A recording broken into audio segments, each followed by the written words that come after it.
understand who Olivia Chow is, where she came from, what her core beliefs are in the NDP powers, and where the changes are. It's going to have big, big effects moving forward. So we have to pay attention to this.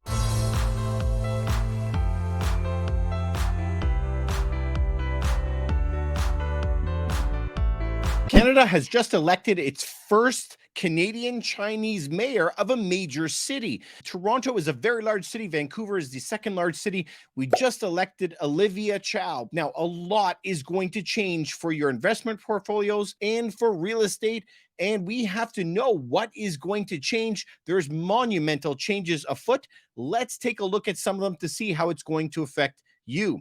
All right, let's jump straight into the article of the day. We elected Olivia Chow. Now, regardless of your political opinion, this channel is not about political opinions. This is not what we're here for. We're here to understand what differences that it actually makes for your and my life. So this is Olivia Chow. This was her at the parade just a couple days ago. Now, why does that name sound so familiar to a lot of people around Canada specifically is because she used to be married to this guy named Jack Layton. Jack Layton was a famous politician many years ago, and he ran with the NDP party, so the National Democrat Party. Now, they have a ferry terminal in Toronto that is named after him because he lived in this area. So Jack Layton, it says here, was a leader of the New Democrat Party, and he gave a real serious run for massive national power. Now, of course, he didn't win, but they gained a lot of seats, much more than they ever had. So he was the most charismatic leader of the NDP party at the time. But it's very important that we understand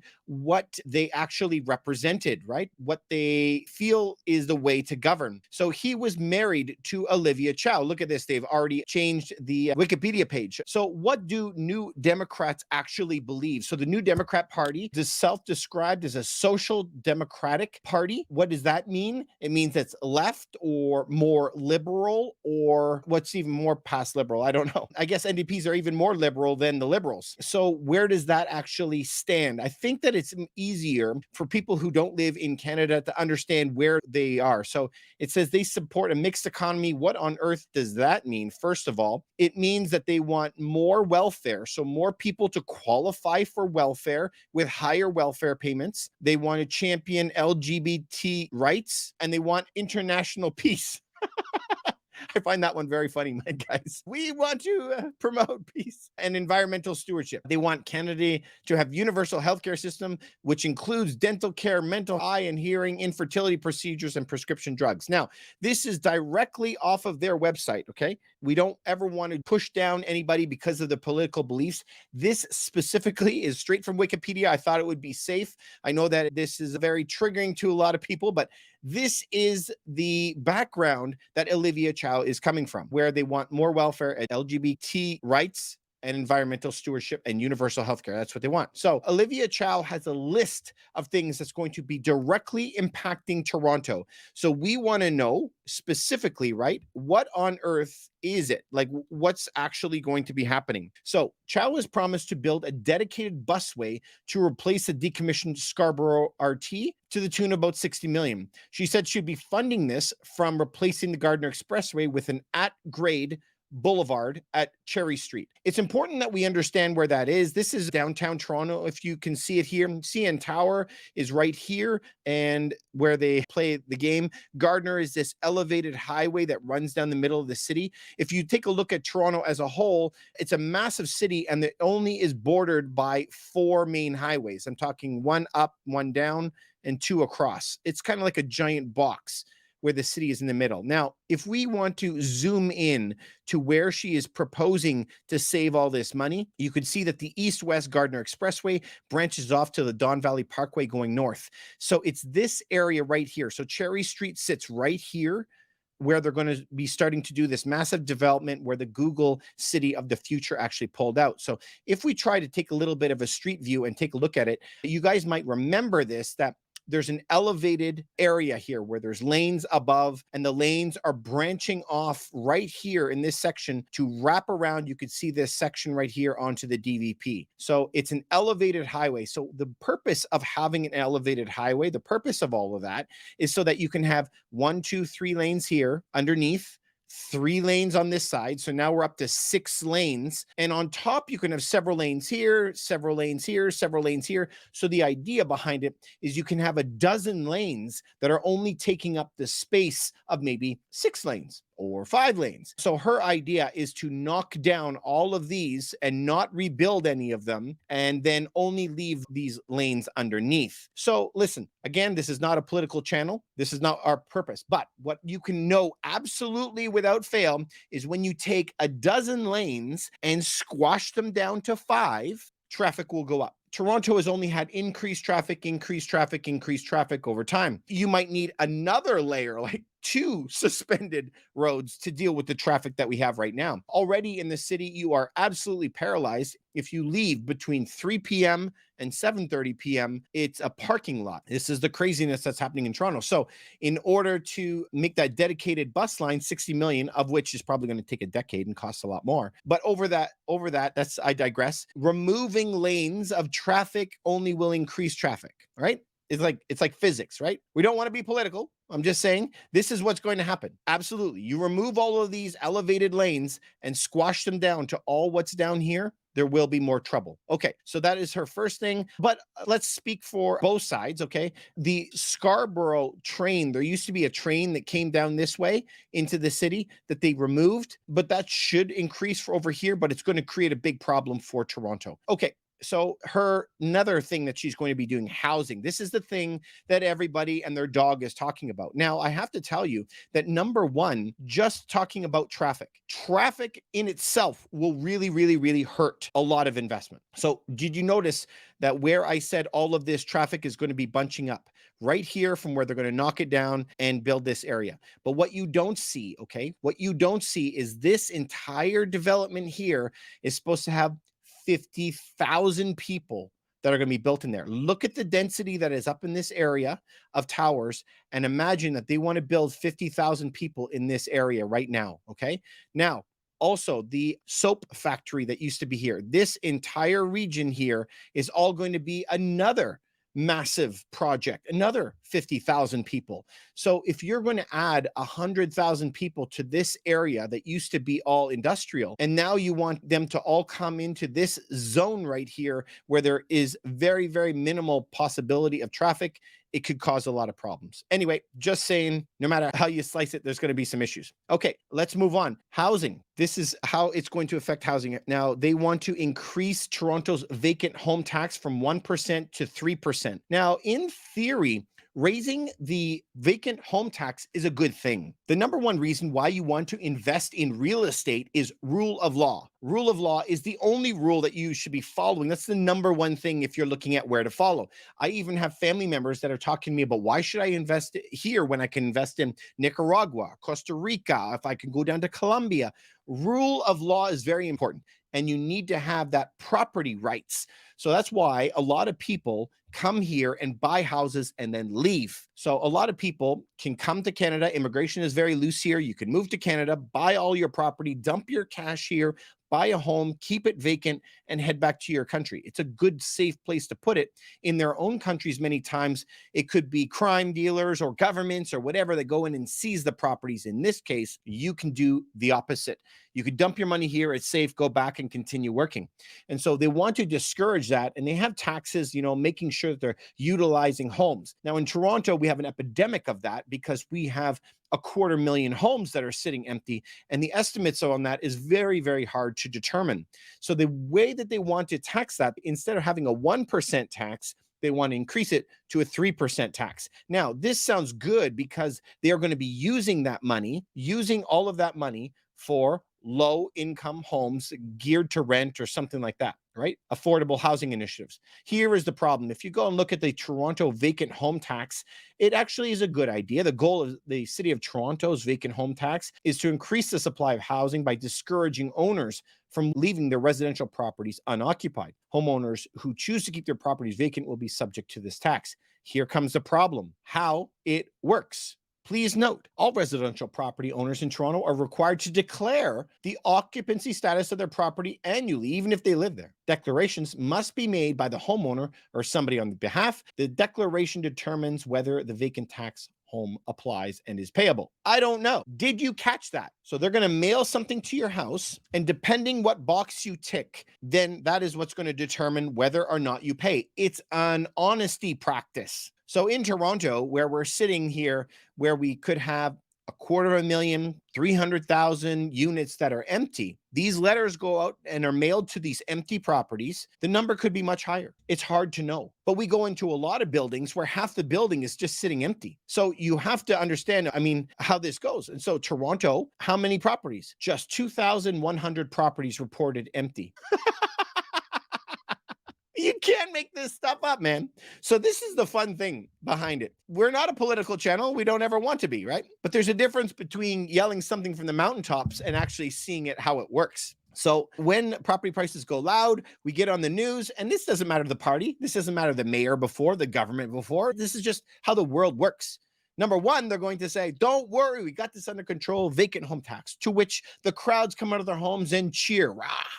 All excited about this. But then what happens is they go, wait a second, how does this work? Okay, how about we just do it on an honesty thing? Because most people are honest, right? So you just have to imagine we got hundreds of thousands of people in China, hundreds of thousands of people in India, 100,000 people in Saudi Arabia, and they're going to get this little thing in the mail that has a little check. Would you like to click here and say your home is vacant and pay $10,000 penalty per year? They go, screw it.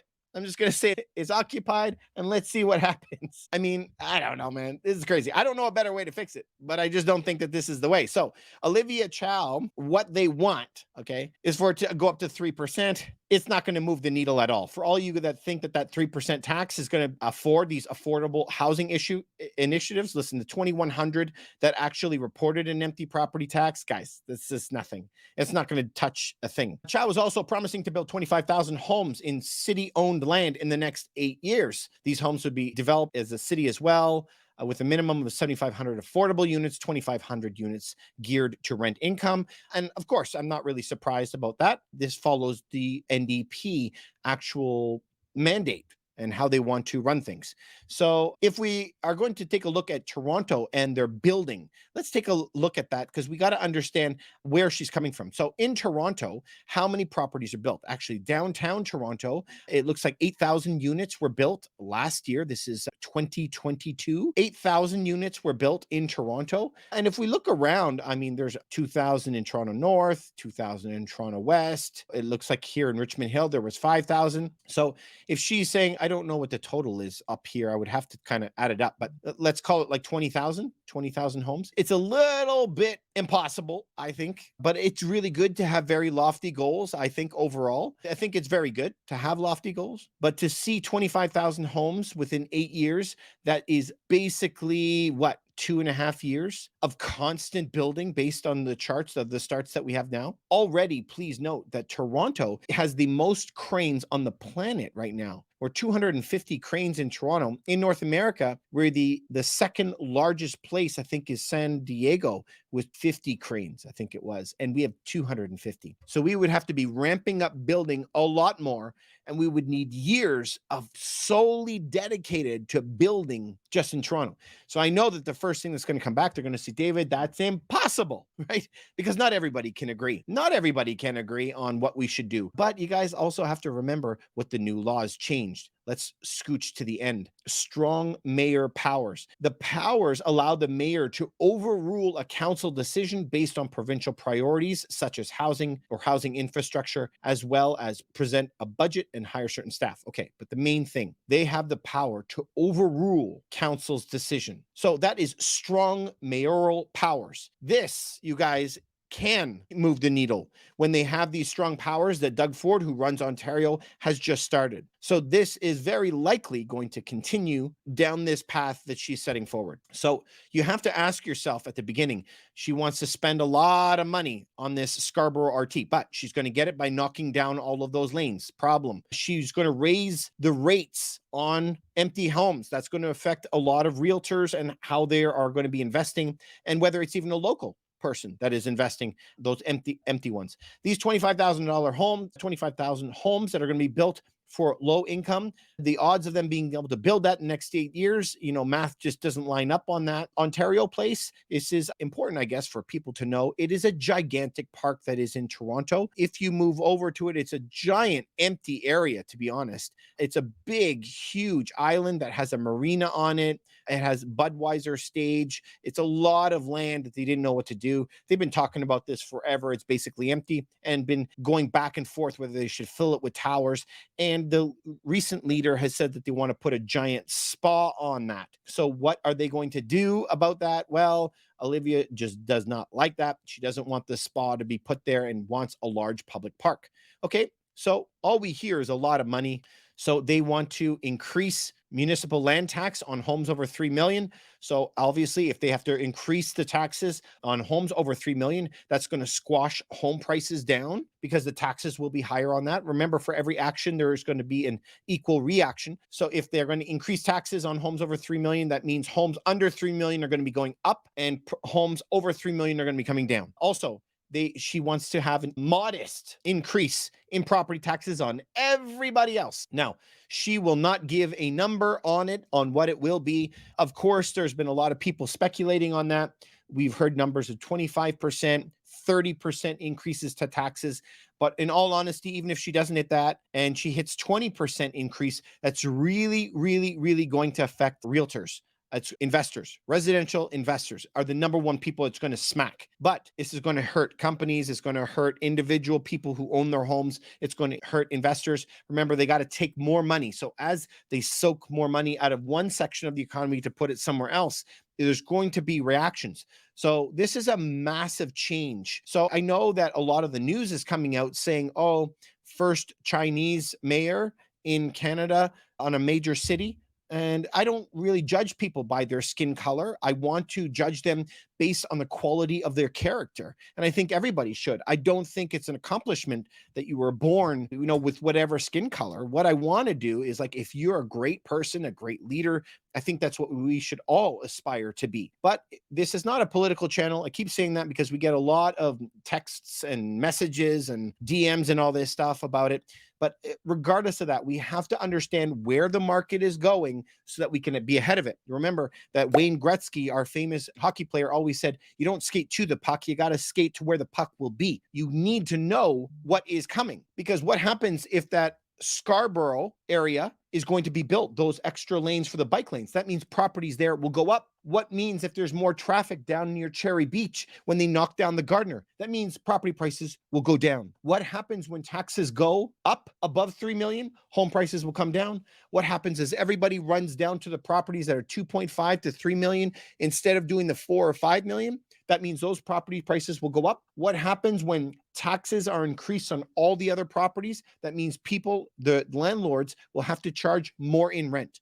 Please understand that these monumental seismic changes will all have knockdown effects. And so we have to pay attention to what those are, right? So let's continue with what she wants. So roads, they want to improve cycling infrastructure. So she wants to put bike lanes all over Toronto. If we do that, it's kind of a mixed bag. How does that on certain roads that do have bikes? It really depends. I've seen it go both ways. So sometimes the area is very bike friendly and it will have a bump up, but in those areas, you usually lose another lane of driving capability and you lose parking. So then there's a plus to the community and there's a drawdown. So it's kind of like one of those things that it depends who you are. So if you believe there's more cars in your area, then more people will be pissed off. If you believe that there's more bikes in your area than cars, which I don't believe that's the case, then you're making one group happy. We don't have extra land. We got to take away from something. Remember, there are no solutions.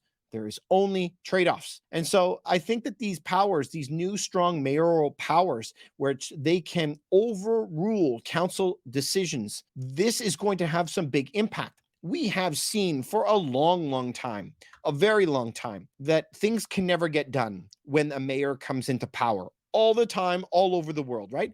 Because there's a lot of council meetings and whatever and deals that happen. But now that the province of Ontario has given these strong mayoral powers where they can overrule, they can kind of push through their agenda regardless of what it is. Now, mayors are going to come and go all the time. So when she lays out this plan, this is one of the first times I'm going to be seeing if these strong mayoral powers will actually have a big impact on Toronto. I think this time it will. I think a lot of these things are going to be coming into place. And so it's really important for us to do our homework, understand who Olivia Chow is, where she came from, what her core beliefs are in the NDP powers, and where the changes are. So it's going to have big, big effects moving forward.